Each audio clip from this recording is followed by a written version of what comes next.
Arriva in Consiglio regionale il disegno di legge che autorizza gli enti del Servizio Sanitario regionale a conferire incarichi di lavoro autonomo su base volontaria a medici in pensione per garantire la continuità dell'assistenza sanitaria sul territorio. Andrei Marusic.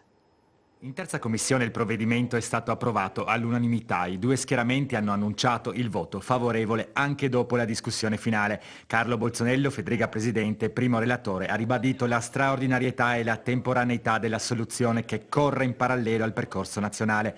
Il governo ha infatti depositato un emendamento simile nella legge milleproroghe. La Regione anticiperà questa opportunità per coloro che già vogliono farlo qui nel nostro territorio regionale. Alla fine arriviamo al risultato, ovvero avere una maggior platea di medici per consentire alle persone di potersi recare nei loro ambulatori per quelle che sono le prime necessità. I consiglieri d'opposizione hanno ribadito che si tratta di una misura tampone, non strutturale. Sono state impedite di fatto le possibilità di far impiegare i medici in quiescenza, cosa che prima era prevista. Questo ha messo migliaia di persone nel Medio Friuli e nella Bassa Friulana nelle condizioni di non avere il medico di base.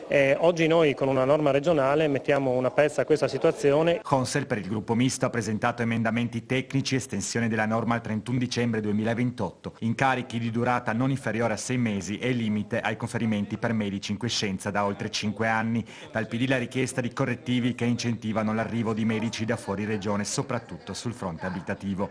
L'opposizione ha inoltre attaccato l'assessore alla salute Riccardi, ritenuto non adeguatamente sostenuto dalla maggioranza, già attraversata da tensioni sul piano oncologico regionale.